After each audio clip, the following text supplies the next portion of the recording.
আসসালামু আলাইকুম। Local TV চ্যানেলে আপনাদের সকলকে স্বাগত জানাচ্ছি। আমি মোহাম্মদ নাজিমউদ্দিন। আজ আমরা একটি গুরুত্বপূর্ণ বিষয় নিয়ে আলোচনা করব।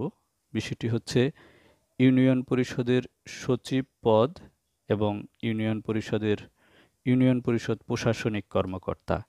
এই ২ টি পদ নাম নিয়ে আমরা আজকে আলোচনা করার চেষ্টা করব।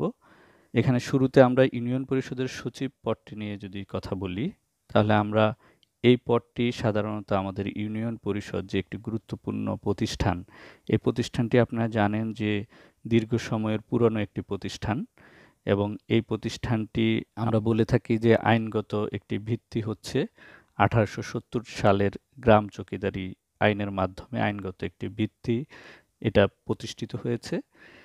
তাহলে স্বাভাবিকভাবেই আমরা বুঝতে পারছি যে এই প্রতিষ্ঠানটি আমাদের স্থানীয় সরকার প্রতিষ্ঠানগুলোর মধ্যে অত্যন্ত পুরনো একটি ঐতিহ্যবাহী প্রতিষ্ঠান।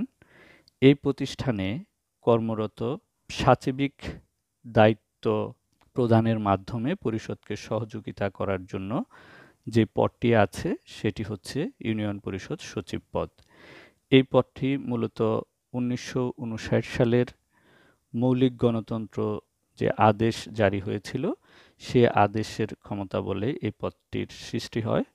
পরবর্তীতে ধারাবাহিকভাবে বিভিন্ন সময়ে মৌলিক গণতন্ত্র আদেশের পরিবর্তন, ১৯৭৩ সালের অর্ডিন্যান্সের পরিবর্তন, ১৯৮৩ সালের অধ্যাদেশের পরিবর্তন এবং ২০০৯ সালে ইউনিয়ন পরিষদ আইন হওয়া, এই সকল ক্ষেত্রেই ইউনিয়ন পরিষদ সচিবের পদটি বলবৎ থাকে এবং এটি শুরুর দিকে শিক্ষাগত যোগ্যতা কম থাকলেও বর্তমানে এই পদটিতে স্নাতক ডিগ্রিধারী ব্যক্তিগণ নিয়োগপ্রাপ্ত হচ্ছেন এবং বর্তমানে ইউনিয়ন পরিষদে অধিকাংশ ইউনিয়ন পরিষদ সচিব যারা স্নাতক ডিগ্রিধারী, এই স্নাতক ডিগ্রি শিক্ষাগত যোগ্যতাটি যুক্ত হওয়ার পরে এই পদটির কিন্তু বেতন স্কেলগত কোনো পরিবর্তন হয়নি।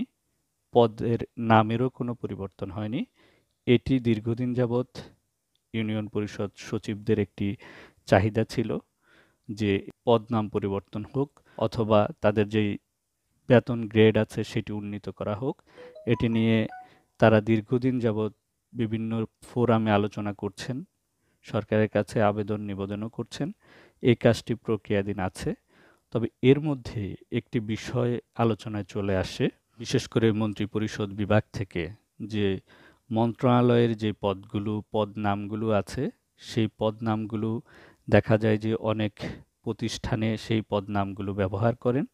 যার মধ্যে আমাদের যে স্থানীয় সরকার প্রতিষ্ঠানগুলো আছেন, আমাদের জেলা পরিষদ থেকে ইউনিয়ন পরিষদ পর্যন্ত, এই প্রতিষ্ঠানগুলোতেও মন্ত্রণালয়ে যে পদনামগুলো ব্যবহার হয়, সচিব, যুগ্ম সচিব, উপসচিব, সেই পদনামগুলো বিভিন্ন প্রতিষ্ঠানে ব্যবহৃত হচ্ছে। মন্ত্রিপরিষদ বিভাগ থেকে এরকম একটি নির্দেশনা দেওয়া হয় যে এই পদনামগুলো যাতে অন্য কোনো প্রতিষ্ঠানে ব্যবহার করা না হয়, সে বিষয়টি বিবেচনা করার জন্য। পরবর্তীতে এই নির্দেশনার প্রেক্ষিতে আমাদের স্থানীয় সরকার বিভাগ, স্থানীয় সরকার মন্ত্রণালয় যে স্থানীয় সরকার প্রতিষ্ঠানগুলো আছে, সেই প্রতিষ্ঠানগুলোতে বিদ্যমান যে পদগুলো আছে, সেই পদগুলোর যেখানে যে সচিব নাম পদধারী যে পদগুলো আছেন, সেগুলোর নাম পরিবর্তনের একটি উদ্যোগ গ্রহণ করেন। এই উদ্যোগ গ্রহণের অংশ হিসেবে স্থানীয় সরকার মন্ত্রণালয়তে একটি কমিটি গঠন করা হয়। যেই কমিটি আমাদের স্থানীয় সরকার প্রতিষ্ঠানের আইন বিধিগুলো যাচাই বাছাই করেন এবং সেখানে কোন আইনের কোন জায়গায় পরিবর্তনের প্রয়োজন আছে এই নামগুলো পরিবর্তনের জন্য, সেইগুলো তারা চিহ্নিত করেন। এই ক্ষেত্রে আমাদের স্থানীয় সরকার ইউনিয়ন পরিষদ আইন ২০০৯ যেটি আছে, সেইটি যাচাই বাছাই করে দেখা যায় এই আইনের ৬২ নং যেই ধারা, এই ধারাটি পরিবর্তনের প্রয়োজন আছে নাম পরিবর্তনের ক্ষেত্রে।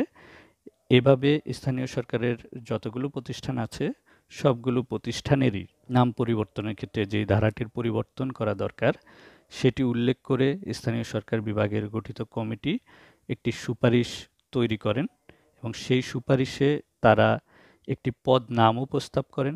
সেই পদ নামের মধ্যে আমাদের স্থানীয় সরকার ইউনিয়ন পরিষদ যেটি আছেন, সেই প্রতিষ্ঠানের ইউনিয়ন পরিষদ সচিব নামের নাম পরিবর্তন করে ইউনিয়ন পরিষদ প্রশাসনিক কর্মকর্তা নামটি তারা প্রস্তাব করেন এবং এই কমিটির প্রস্তাবটি যখন মন্ত্রিপরিষদ বিভাগে যায়, মন্ত্রিপরিষদ বিভাগ থেকে এই প্রস্তাবিত নামটি পরিবর্তনের অনুমোদন প্রদান করেন।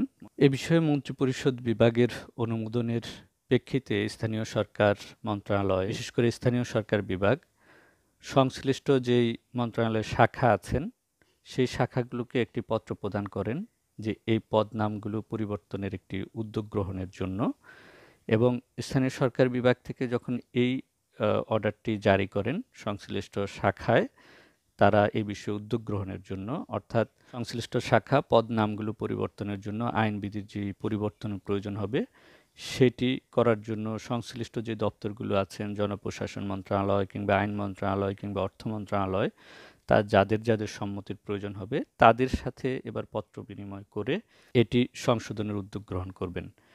এই পত্রটি যখন সার্কুলেট হয় বিভিন্ন জায়গায়, তখন দেখা যায় যে আমাদের অনেক সহকর্মী যারা আছেন যে ইতিমধ্যেই ফেসবুকে, তাদের ওয়েবসাইটে এবং অফিসিয়াল বিভিন্ন কার্যক্রমে তারা ইউনিয়ন পরিষদ সচিব নামটির পরিবর্তে ইউনিয়ন পরিষদ প্রশাসনিক কর্মকর্তা নামটি ব্যবহার করা শুরু করেছেন। তো এটি আমরা বলবো যে এটি আসলে একটি চূড়ান্ত অর্ডার না হওয়া পর্যন্ত ব্যবহার করা আমাদের জন্য যুক্তিযুক্ত হবে না।